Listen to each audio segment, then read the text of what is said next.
If you are watching this, you probably didn't lose your faith all at once. It didn't disappear in a single moment.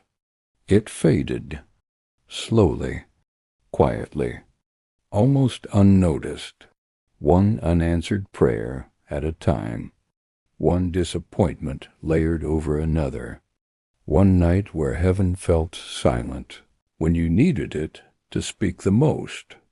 You still believe, but not like before. You still pray, but with less expectation.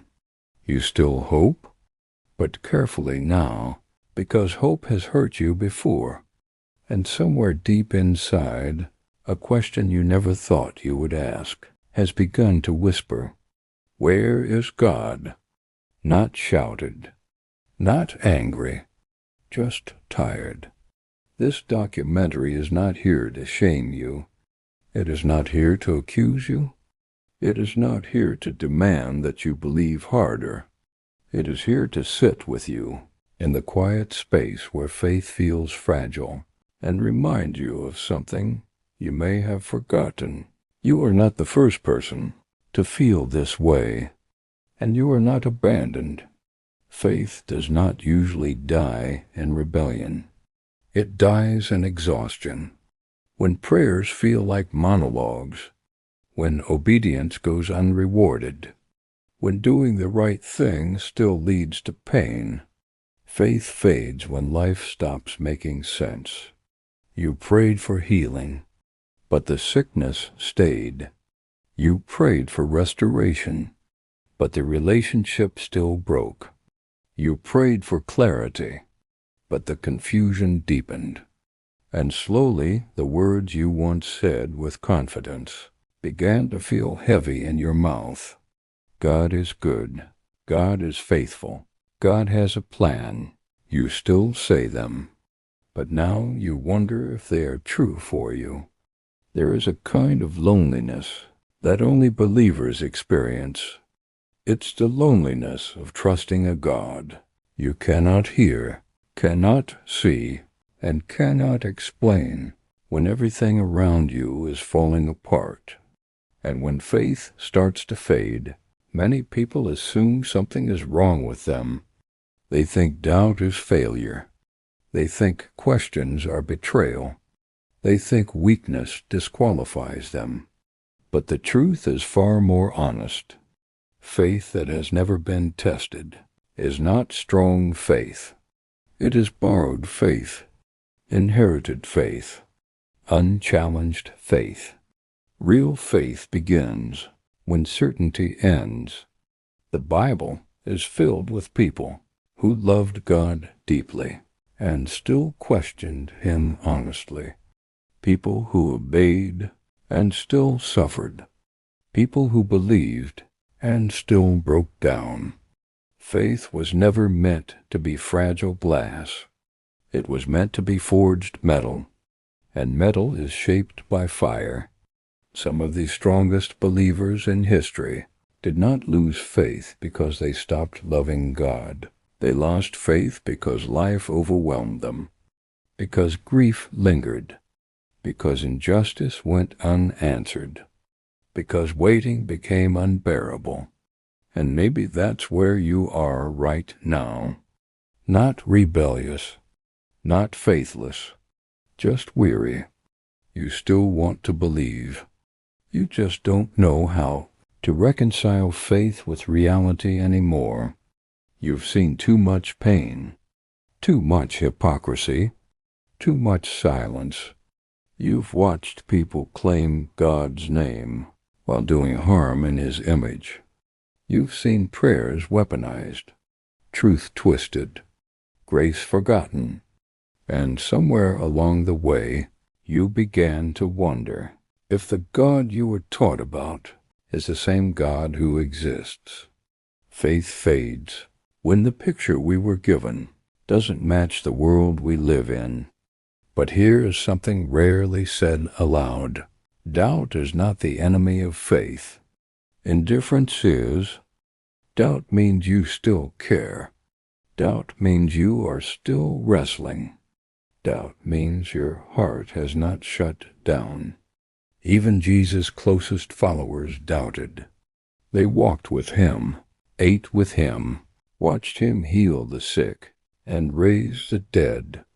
And still, when everything collapsed, they ran. They hid. They denied him. They questioned whether they had been wrong about everything. If doubt disqualified people, there would be no disciples. Faith fades when expectations go unmet. Many people are taught that faith guarantees peace, clarity, and protection. But Jesus never promised an easy life. He promised a meaningful one. And meaning often comes through pain, not because God enjoys suffering, but because suffering exposes what comfort hides. When faith is built on outcomes, it collapses when outcomes change. But when faith is built on relationship, it survives silence. The problem is not that you are losing faith. The problem is that no one taught you what faith looks like when life breaks you. Faith is not confidence in circumstances. It is trust in character. And trust is hardest when you do not understand what God is doing. If you feel distant from God right now, it does not mean He has moved. Sometimes distance is perception, not reality. Sometimes pain narrows our vision until all we can see is what we've lost. Sometimes grief is so loud it drowns out hope. And sometimes faith doesn't disappear. It goes quiet, like a flame struggling in the wind, still alive but needing shelter. You are allowed to grieve. You are allowed to question. You are allowed to admit that you are tired of being strong. God has never been threatened by honest doubt. What He resists is pretense. You don't have to perform belief. You don't have to pretend peace. You don't have to hide your disappointment. Faith that survives is faith that tells the truth. The songs are not polite prayers. They are raw, messy, angry, confused. How long, O Lord? Why have you forgotten me? Why do the wicked prosper? These are not the words of faithless people. They are the words of people who refused to walk away, even when they didn't understand. Faith fades when it becomes lonely, and loneliness convinces you that you are the only one who feels this way. But across centuries, millions have whispered the same questions in the dark, and still God remained. He did not abandon Job in confusion. He did not reject David in despair. He did not condemn Thomas in doubt. And He will not abandon you. This episode is not about fixing your faith. It is about understanding it, about realizing that faith is not a straight line upward. It is a journey through valleys, silence, and waiting. If your faith feels weak right now, it does not mean it is dying. It may mean it is shedding illusions. Illusions that faith guarantees answers. Illusions that faith prevents pain. Illusions that faith means certainty. What remains after illusions fall is something stronger. A faith that doesn't depend on feelings. A faith that survives unanswered prayers. A faith that stays even when God feels far away. If you are losing faith, this is not the end of your story. It may be the beginning of a deeper one. In the next episode, we will look at the people who doubted God the most and were still used by Him powerfully. Because faith doesn't begin where doubt ends. It begins when you refuse to walk away even while asking questions. And if you are still here, still listening, still searching, your faith is not gone. It is waiting. There is a moment when faith stops being loud. Not dramatic, not sudden, just quiet. The songs that once moved you now feel distant. The words that once comforted you now feel hollow. You still remember how faith used to feel, and that memory makes the silence heavier, because losing faith is not only about doubt, it is about grief. Grief for the version of yourself who trusted without fear, who prayed without hesitation, who believed without conditions. Grief for the simplicity you once had. Faith fades when innocence is replaced by experience. You have lived long enough to see that good people suffer, that justice is delayed, that prayers don't always change outcomes. And once you see that, you cannot unsee it. Some people respond by hardening their hearts. Others walk away quietly. But some stay conflicted, confused, and tired. And maybe that is you, still standing in the doorway of belief, unsure whether to step back inside or finally leave. Faith becomes fragile when it is reduced to formulas. Pray harder, believe more, wait longer, as if God were a machine that responds only to perfect input. But faith was never meant to be mechanical. It was meant to be relational, and relationships suffer when communication breaks down. You talk, you wait, nothing comes back, and slowly you begin to feel foolish for still hoping. But here is something rarely acknowledged. God's silence does not mean disinterest. Some of the most important moments in Scripture happen in silence. Before creation spoke, there was stillness. Before the cross changed history, there was a quiet night in Gethsemane. Before resurrection morning, there was a sealed tomb and a silent Saturday. Silence is not absence. It is tension, and tension is where transformation begins. Faith fades when waiting feels endless, when days turn into months, months into years, when you stop asking when and start asking why. Why them and not me? Why now? Why at all? Why would a good God allow this? These are not dangerous questions. They are necessary ones. Faith that cannot face why is too weak to survive real life. God never asked you to turn your brain off. He invited you to bring your whole self, your mind, your heart, your wounds. And yet many people were taught that doubt makes God angry. That questioning is rebellion. But the Bible tells a different story. Jacob wrestled with God and walked away blessed. Job questioned God and was called righteous. David cried out in confusion and was called a man after God's own heart.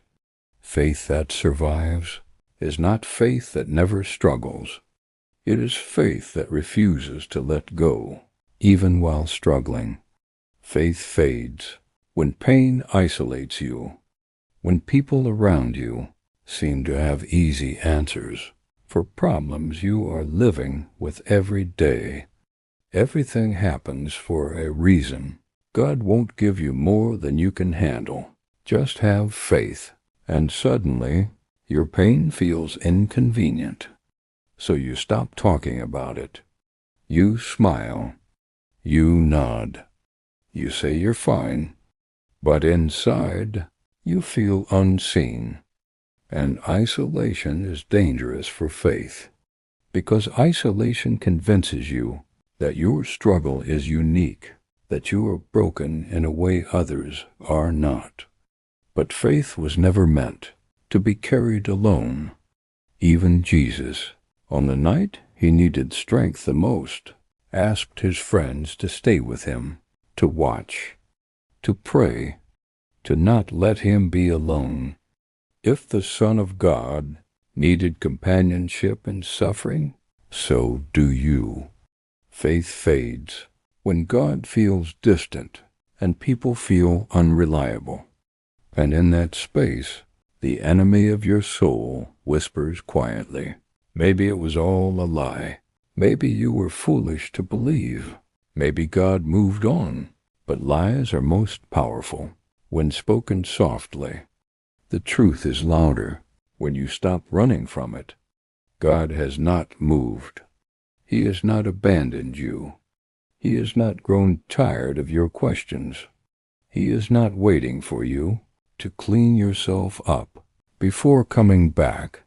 If anything, he is closer now than when your faith was effortless, because God is nearest to the broken-hearted, not the confident, not the certain, the broken.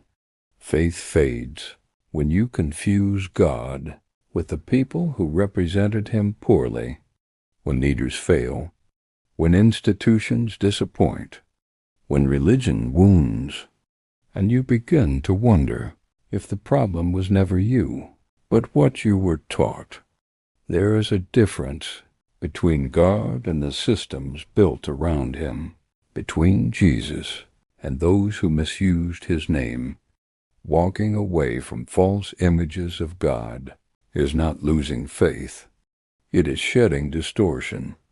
Sometimes faith fades because it is becoming more honest, less performative, less shallow, less dependent on applause or certainty.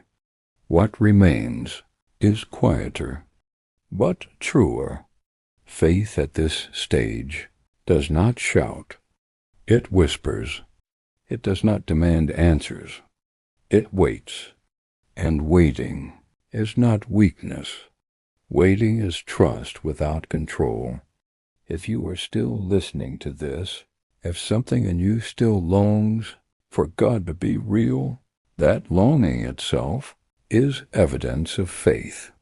Dead faith feels nothing. Struggling faith still reaches. You are not failing God by admitting your exhaustion. You are finally being honest, and honesty is where healing begins.